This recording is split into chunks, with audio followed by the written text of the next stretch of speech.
जय हिंद दोस्तों, स्वागत है हमारे YouTube चैनल पर। दोस्तों आज हम क्लास 10th की मैथ का 3.2 प्रश्नावली हल करने वाले हैं और एक एक सवाल को बहुत अच्छी तरीके से देखेंगे। तो चलिए बिना हम लेट करते हुए शुरू करते हैं सवाल को। तो चलिए बोर्ड पर फोकस करिएगा। जैसा कि जो हमारे भाई बहन थे उन्होंने कमेंट किया कि सर भैया 3.2 बताइए, तो उन्हीं के अनुसार दोस्तों आज मैं 3.2 बता रहा हूं। तो चलिए बोर्ड पर फोकस कीजिएगा। जो हमारा पहला सवाल है वो x plus y is equal to 14 और x minus y is equal to 4। दोस्तों इसमें हमें प्रतिस्थापन विधि दे रखी है। देखिए हम सवाल लिख लिए हैं। इन पूरे प्रश्न क्रमांक 1 के सभी सवाल को हम एक एक करके करने वाले हैं दोस्तों, और ये बहुत ही अच्छे तरीके से। तो पहला सवाल हमारा है x plus Y is equal to 14 और x minus Y is equal to 4। ठीक है, इसे हम मान लेंगे दोस्तों समीकरण 1 और इसे मान लेंगे समीकरण 2। ठीक है, तो हम इसे मान लिए समीकरण 1 समीकरण 2। तो हम किसी एक समीकरण से हम हल करना सीखेंगे। तो चलिए लिखते हैं समीकरण 1 से। समीकरण 1 से हमें क्या करेंगे, x या y का मान निकाल लेंगे दोस्तों। चलिए हम समीकरण 1 से क्या करते हैं कि x का मान निकाल लेते हैं। तो x का मान निकालेंगे दोस्तों तो 14 माइनस वाई हो जाएगा। समझ में आया क्या हो जाएगा, 14 माइनस वाई हो जाएगा। यहां तक समझ में आया किसी को कोई प्रॉब्लम? ठीक है, 14 माइनस वाई हो गया। अब इस 14 माइनस वाई को क्या करेंगे कि समीकरण 2 में, भाई 1 से तो कर लिए x प्लस वाई बराबर 14 माइनस वाई। अब इस x इसको दे देते हैं हम समीकरण 3।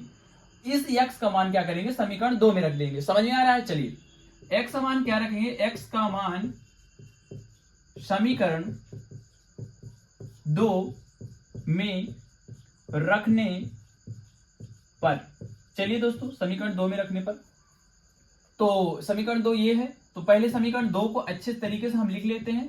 ये देखो, अब हम x का मान क्या करेंगे कि 14 माइनस वाई को x का मान रख देंगे x की जगह। तो 14 माइनस वाई और ये माइनस का y है बराबर 4।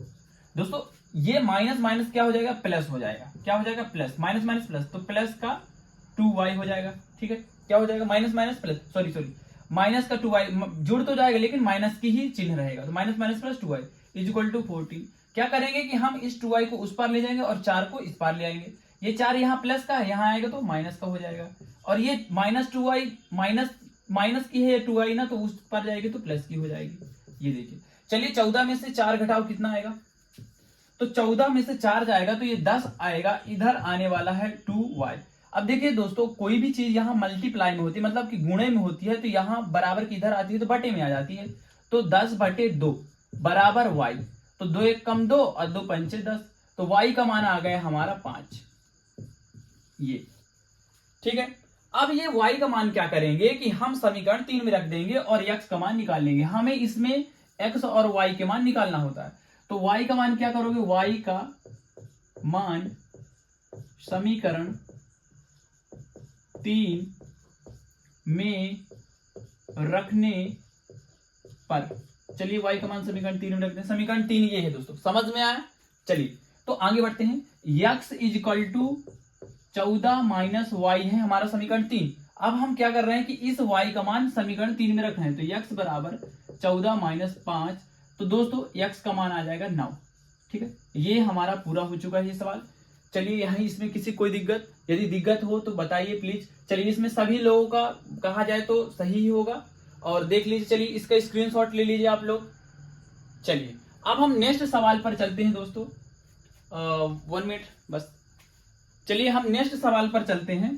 देखिए इसका स्क्रीनशॉट ले लीजिए, अच्छे से समझ लीजिए, और जो भी समझ में आए दोस्तों डाउट आप कमेंट में पूछिएगा। चलिए अब हम नेक्स्ट सवाल पर आते हैं। पहला हो चुका है। ठीक है, तो हमने y का मान 5 निकाला और x का मान 9 निकाला। चलिए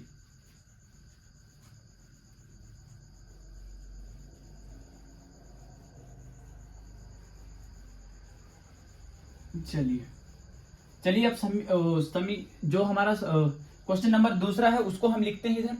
देखो ये अपना हो चुका है। अब ये दूसरा हम स्टार्ट कर रहे हैं। तो दूसरा क्वेश्चन नंबर हमने लिखा, क्या है दूसरा क्वेश्चन, s माइनस टी बराबर 3। अब फिर हमारा नीचे है दूसरा समीकरण s अपॉन 3 और t अपॉन 2 अब बराबर 6। दोस्तों इसे समीकरण 1 मान लेंगे, इसे समीकरण 2 मान लेंगे। अब देखिए जो समीकरण 2 है ये भिन्न के रूप में है, तो इसको हम पहले सरल बनाएंगे। चलिए देखिए सरल कैसे बनाते हैं। देखिए सरल बनाने के लिए हम क्या करेंगे कि ये 3 और 2 का एलसीएम लेंगे। दोस्तों एलसीएम क्या करेंगे, ये सम है विषम, डायरेक्ट इसका गुणा ही इसका एलसीएम होता है। 3 दूनी 6। अब इसका इसमें भाग दो, कितनी बार जाएगा, 3 दूना 6, जितनी बार गया उसको ऊपर गुणा कर दो अंश में। 3 दूना 6 और 2 आइए यस है तो 2 यस हो जाएगा दोस्तों। 3 दूना 6 और जितनी बार गया उतना ऊपर गुणा अंश में, ये लीजिए तो ये कितना होगा 2s, ये s है दोस्तों, 5 नहीं है s, ठीक है। अब इसका 2 का गुणा करो, इसमें भाग दो 6 में, तो 2 3 6, कितनी बार गया 3 बार।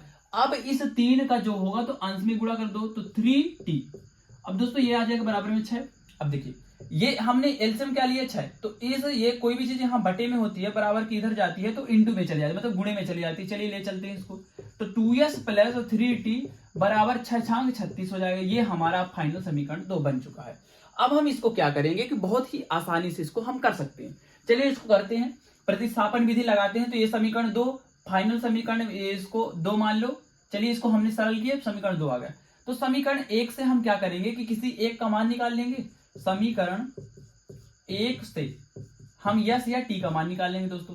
तो यस माइनस टी है समीकरण 1 और बराबर 3। तो हम क्या करते हैं, यस का मान निकाल लेते हैं, माइनस टी को उस पार ले जाओगे तो प्लस का हो जाएगा।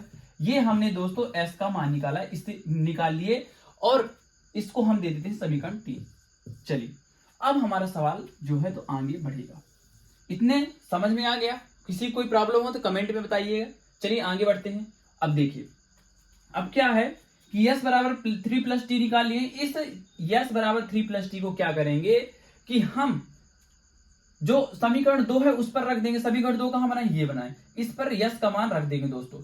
नया समीकरण जो हमने सरल किया है भिन्न से, उस पर हम यस का मान रख देंगे और हमें टी का मान मिल जाएगा। तो चलिए एस की जगह रखते हैं इस मान को। पहले ये समीकरण 2 लिख लो इधर, 2s, ये 2 है दोस्तों, ये s है, ठीक है, ये s है, 2s और plus 3t is equal to 36। अब देखो यस की जगह हम इसका मान रख देंगे, s बराबर 3 प्लस टी, तो 2 इंटू 3 प्लस टी। अब ये 3 प्लस टी 3t है ये दोस्तों, ठीक है। अब बराबर ये 36 आ गया। अब इसका गुणा करो अंदर भाई, ये कोष्टक के अंदर, तो इसका गुणा होगा 2 3 6, ठीक है, और 2 1 कम 2t आ गया दोस्तों, ठीक है, 2t है और प्लस ये 3t है दोस्तों बराबर 36। इतना समझ में आया? किसी को इसमें किसी को कुछ डाउट नहीं होगा? चलिए आगे चलते। तो 2t और 3t कितना हो गया 5t। कितना हो गया दोस्तों 5t, इसे ये 5t है, ये 5t हो गया बराबर 36।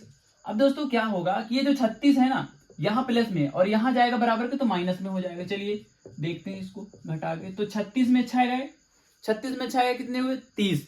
चलिए 36 में 6 गए 30, ये 30 आ गया दोस्तों। दोस्तों कोई भी चीज यहाँ इंटू में मतलब गुणे में होती है और यहाँ जाएगी तो बटे में आ जाएगी। चलिए ये टी है और 30 बटे आ जाएगा अपना कितना 5, तो 5 एक अन्य 5 और 5 6 का 30। इसका मतलब टी का मान कितना आ गया दोस्तों 6।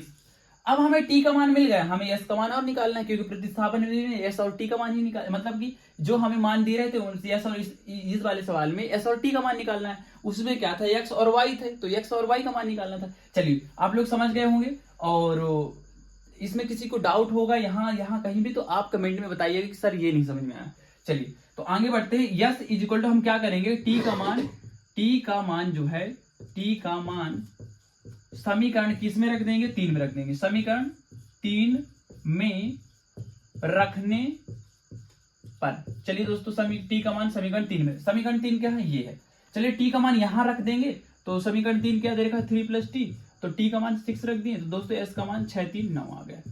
ये लीजिए दोस्तों, ये हमारा सवाल सॉल्व हो गया। इसमें किसी को कोई दिक्कत हो तो आप कमेंट में अवश्य बताइएगा, जब भी मैं आगे आपको अच्छी तरीके से समझा पाऊंगा। चलिए इसका स्क्रीनशॉट ले लीजिए और नोट्स बना लीजिए इसकी, और इसको देख लीजिए कैसे कैसे स्टेप बाय स्टेप करना है। माइनस प्लस का ध्यान रखिएगा सब कुछ। चलिए ले लीजिए। तो दोस्तों आप लोग ले चुके होंगे स्क्रीनशॉट। चलिए तीसरा सवाल अब हम करने वाले हैं। हमारा दूसरा सवाल कंप्लीट और तीसरा सवाल।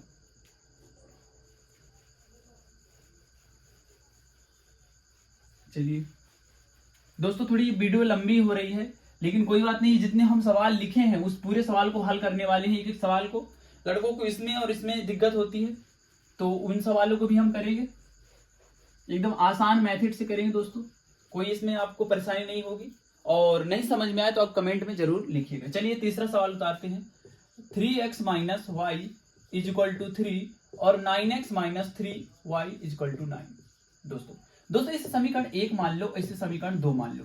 चलिए हम क्या करते हैं, समीकरण 1 से किसी एक का मान निकाल लेते हैं। समीकरण 1 से, ठीक है, हम क्या करते हैं, y या x का मान निकाल लेते हैं, किसी का भी मान निकाल लेंगे। चलिए हम y का मान निकाल लेते हैं। तो y को इस पार ले जाओ दोस्तों, तो माइनस का है तो बराबर किस पार जाएगा, तो प्लस का हो जाएगा। और ये प्लस का 3 है तो यहाँ आएगा तो माइनस का 3 हो जाएगा, और ये माइनस की तो प्लस की हो जाएगी। तो y का मान क्या निकाल लिए दोस्तों, 3x माइनस 3। तो ये समीकरण 1 हो गया दोस्तों। चलिए ठीक है, समीकरण कितना होगा, 1 हो गया। अब चलिए y का मान क्या करेंगे, समीकरण 2 में रख देंगे। भाई समीकरण 1 से तो ये मानेंगे, इसलिए रख नहीं सकते, इसलिए हम समीकरण 2 में रख देंगे। y का मान दोस्तों समझ में आ रहा है, थोड़ी कॉन्ट्रेक्शन कम हो रहा है क्योंकि मैं बोर्ड में समझा रहा हूं इस कारण से। y का मान समीकरण 2 में रखने पर, 2 में रखने पर, चलिए अब y का मान समीकरण 2 में देखते हैं। समीकरण 2 कहाँ, ये है, चलिए इसमें रखिए। तो 9x, ठीक है, माइनस 3, अच्छा y का मान रखना है 3, और y का मान रखोगे 3x और माइनस 3 और बराबर 9। इसमें किसी कोई दिक्कत नहीं होनी चाहिए। हमने y का मान कहाँ रख दिया, ये रख दिया, y का मान इधर रख दिया दोस्तों, ये रख दिया। चलिए 9x माइनस, अंदर इसका गुणा करो, 3 त्रिकाई 9x, और अंदर इससे भी गुणा होगा, दोनों से 3 त्रिकाई 9 बराबर 9। दोस्तों ये माइनस, ठीक है, ये 9x गया तो 0 आ गया दोस्तों, ठीक है, बिल्कुल 0। ये प्लस हो जाएगा दोस्तों, क्यों, माइनस का माइनस से गुणा होगा तो प्लस हो जाएगा। अब ये 9 भी कट जाएगा, इसका मतलब पूरा क्या आ गया दोस्तों, 0 आ गया। अब ये 0 आ गया, इसका मतलब क्या है, यक्स के जो हैं अपरिमित रूप से अनेक हल होंगे दोस्तों।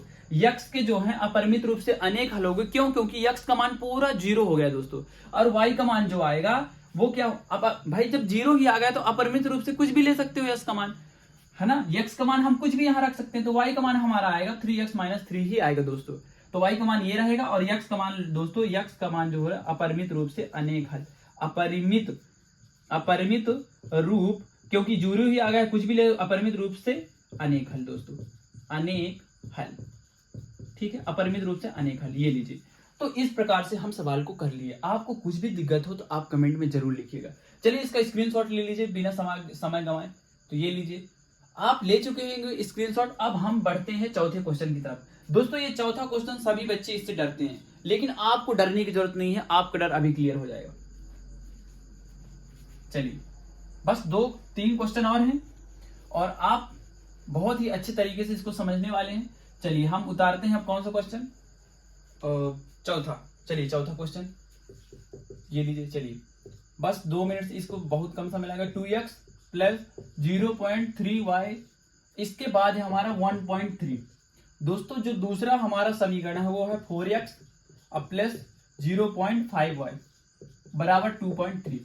चलिए दोस्तों समीकरण 1 और समीकरण 2 मान लेते हैं, लेकिन ये अभी दशमलव है, दशमलव में ब्लड के बहुत ही उनको दिक्कत होती है, इसी वाले सवाल को सब लोग नहीं कर पाते हैं, लेकिन आपको अब भी बस चुटकियों में समझ आएगा। देखिए हम क्या करेंगे कि ये समीकरण 1 तो हाई है, ये समीकरण 2 है, इन समीकरणों को हम सरल बनाएंगे। अब ये सरल कैसे बनाते हैं, चलिए हम क्या करते हैं कि आप जानते हैं कि ये 0.2 इंटू एक्स है कि नहीं, तो हम क्या करते हैं इन सभी में 10-10 का गुणा कर देते हैं। 10 का इसमें भी कर देते हैं दोस्तों, और 10 का इसमें भी, चलिए इसमें 10 का कर दो।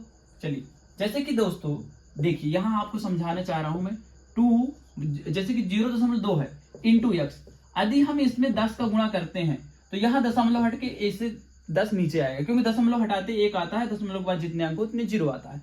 अब ये 10 से 10 तो कट ही जाना है, तो क्यों ना हमारा ये सरल आ गया, सरल रूप में 2x। इस प्रकार यदि इसमें भी 10 करें, इसमें भी 10 करें, तो कुछ इस प्रकार से सरल रूप में आ सकता है कि नहीं। यदि हम सब में 10 का गुणा करेंगे दोस्तों, तो हमें समीकरण प्राप्त होगा कुछ इस प्रकार से। देखिए सब में गुणा करेंगे तो 2x मिलेगा हमें, और 3y मिलेगा, और 13 मिलेगा दोस्तों। ये समीकरण 1 हो जाएगा, आपको डरने की बिल्कुल जरूरत नहीं है। दूसरा समीकरण बनेगा हमारा, यदि सब इसमें भी 10 का हो रहा है, इसमें भी 10 का, इसमें भी 10 का, इसमें 10, सब में 10-10 का यदि आप गुणा करो, आपको समझा दिए, उसी तरह करना है दोस्तों सभी को। फिर 5y = 2-3। दोस्तों ये समीकरण 2 हो गया। किसी समीकरण 1 से आप एक मान निकाल लीजिए, x या y का। चलिए निकालते हैं। तो हम समीकरण 1 को उचा लेते हैं, ठीक है, समीकरण 1 को उचा लिए समीकरण 1 से। जब समीकरण 1 से हमने उचाया तो 2x + 3y = 13 है, ठीक है, समझ में आ रहा है। चलिए आगे बढ़ते हैं। अब हमें क्या करना है कि यदि या तो x का मान निकाल ले या तो y का मान निकाल ले, किसी एक का निकाल लेते। चलिए हम x का मान निकालते हैं। तो 2x, इस 3y को वहां फेंक दो, तो 13 - 3y हो जाएगा दोस्तों, ठीक है, 13 - 3y हो जाएगा, मतलब 13 - 3y हो जाएगा। अब ये कोई भी चीज ये 2x है, इसका मतलब 2 इंटू एक्स है, तो यहाँ इंटू में है लेकिन बराबर किधर जाएगी तो किस में हो जाएगी, बटे में हो जाएगी। तो 3 minus 3y is equal to क्या हो जाएगा दोस्तों, ये हो जाएगा, है ना। ये भाई इंटू में है, यहाँ जाएगी तो क्या हो जाएगी, बटे में हो जाएगी। ये समीकरण हमारा 3 हो गया दोस्तों। इस समीकरण 3 को, समीकरण हमारा 3 मान लिए, इस x का मान हम क्या करेंगे दोस्तों कि समीकरण 2 में रख दें, क्योंकि समीकरण 1 से हमने ये मान निकाला इसलिए उसमें रख नहीं सकते, जिसमें से एक मान निकला है उसमें दोबारा नहीं रखेंगे। तो x का मान हम क्या करेंगे, समीकरण 2 में रखते हैं। चलिए दोस्तों, समझ में आया, नहीं समझ में आया तो कमेंट करिएगा जरूर, बताइएगा। चलिए x का मान क्या करेंगे कि समीकरण 2 में रखेंगे। तो यह 4x है तो 4 इंटू में चला जाएगा इसके। चलिए हम यही कर दें, चलिए यहां से करते हैं। चलिए 4 यहां पूछेगा नहीं, यहां करते हैं। तो 4 है, फिर दोस्तों x का मान यहां पूरा उठा के रख दोगे, ठीक है। पहले तो समीकरण लिख लेते हैं, 4x plus 5y is equal to 23। दोस्तों हम x की जगह क्या करेंगे, इस x का मान रख रहे हैं 4, 13 माइनस 3y अपॉन 2, इसमें किसी कोई दिक्कत, ठीक है। 13 माइनस 3y अपॉन 2। चलिए अब इसके बाद प्लस y है 5y इज इक्वल टू 23, ठीक है। चलिए अब इसका क्या करेंगे, अंदर गुणा करो, 13 चौके 52 हो जाएगा दोस्तों, और 4 3 12 हो जाएगा, और बटे में 2 आ जाएगा, ठीक है। और ये प्लस का 5 बटे y, सॉरी 5y। अब हम क्या करते हैं कि एलसीएम लेने के लिए हम यहाँ 1 मान लेते हैं, बराबर में 23 है दोस्तों। अब देखिए 2 और 1 का एलसीएम क्या होगा, 2 ही होगा, क्योंकि ये सम संख्या है, ये विषम संख्या है, तो सम और विषम का गुणा ही उसका एलसीएम होता है। चलिए ये देखिए इसका एलसीएम क्या होगा, 2 होगा, इसमें किसी कोई दिक्कत कुछ नहीं। चलिए तो अब क्या करोगे, इसका इसमें भाग दो, कितनी बार जाएगा, 1 बार, तो उस 1 का ऊपर गुणा करो अंश में, तो 52 माइनस 12y ही आना है दोस्तों, इसमें किसी कोई दिक्कत कुछ नहीं, एलसीएम ही छोटा सा। चलिए अब 1 का भाग दो 2 में, कितनी बार जाएगा, 2 बार जाएगा, जितनी बार गया उसको अंश में गुणा करो, 2 पंचे 10y, इसमें किसी कोई दिक्कत नहीं होनी चाहिए, ठीक है। चलिए अब आगे बढ़ते हैं दोस्तों, ये 12y है, ये 10y, बड़ी संख्या जो है तो छोटी संख्या, देखो 12y से 10y क्या होगा दोस्तों, घट जाएगा, लेकिन चिन्ह जो आएगा बड़ी संख्या क्या है, मतलब कि माइनस की बड़ी संख्या 12 है, बड़ी संख्या है ना, क्योंकि माइनस में बड़ी संख्या है 12, इस कारण से उसी का चिन्ह आएगा दोस्तों। इस प्रक्रिया को जो है, ये वाली प्रक्रिया को पूरी, ये टर्म को मैं इसको यहाँ करके यहाँ लिख रहा हूँ, इसमें आपको कुछ कोई दिक्कत हो तो प्लीज करिएगा, थोड़ा कोई बात नहीं, इतना तो आप देख सकते हैं, मैनेज करिएगा।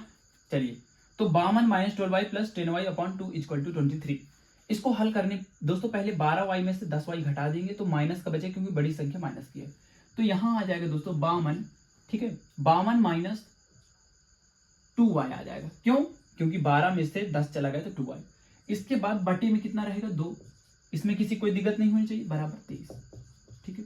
अब ये जो 2 है यहाँ भाई कोई चीज बटे में है, यहाँ आ जाएगा तो गुणे में हो जाएगा, तो 52 minus 2y is equal to 23 और इंटू करोगे 2 का दोस्तों, 23 और इंटू करोगे 2 का तो क्या आ जाएगा, 23 दूनी 46। चलिए अब देखो ये 52, ये माइनस का 2y है, इस पार ले जाओगे तो किसका हो जाएगा, प्लस का 2y, ठीक है। और ये 46 यहाँ है बराबर की, इधर लाओगे तो क्या हो जाएगा, माइनस का हो जाएगा दोस्तों, ये प्लस का हो जाएगा, ये लीजिए। अब 52 में से हमको 46 घटाना है, चलिए घटाते हैं भाई, 46 और 4 50 और 4 2 6 52, इसका मतलब कि कितना है 6 दोस्तों, 6 बराबर 2y। आप लोग घटा लीजिएगा अच्छे से, चिन्ह जो है प्लस का इसलिए आया क्योंकि बड़ी संख्या प्लस की है। चलिए अब कोई भी संख्या जो यहाँ इंटू में यहाँ आएगी तो बटे में आ जाएगी, ठीक है, तो y का मान आ जाएगा दोस्तों, 2 कम 2 2 दिए 6, तो y का मान आया 3 दोस्तों, हमने y का मान निकाल लिया है। अब तुम क्या करोगे कि y का मान रख दोगे किस में, समीकरण 3 में, ये आपके लिए होमवर्क है दोस्तों। आप क्या करना है आपको कि इस y का मान इस समीकरण 3 में रख देना है, आपको x का मान मिल जाएगा दोस्तों, ये आपके लिए होमवर्क है। चलिए हम नेक्स्ट क्वेश्चन पर बढ़ते हैं, कौन से, 5वें पर। 5वें पर भी दिक्कत होगी, ठीक है, तो 5वें को दोस्तों, चलिए 5वां और vi ये दोनों आपके लिए होमवर्क है, और जब मैं आगे ये आपके लिए होमवर्क है, यदि आपसे नहीं बन रहा तो मैं इन दोनों क्वेश्चन की वीडियो में अलग से बना दूंगा, आप कमेंट करिएगा। तो ये आपके लिए 5वां और 6वां, और ये यहां से x का मान निकालना, ये दोनों तीनों आपके लिए होमवर्क है दोस्तों, इसको आप कर लिए और आप मेरे को बताइएगा कि भैया ये वाला नहीं बन रहा, तो मैं आपको इसके लिए अलग से वीडियो बना दूंगा। तो ठीक है, आप सभी को जय हिंद, नमस्कार। स्क्रीनशॉट ले लीजिए आप लोग, चलिए।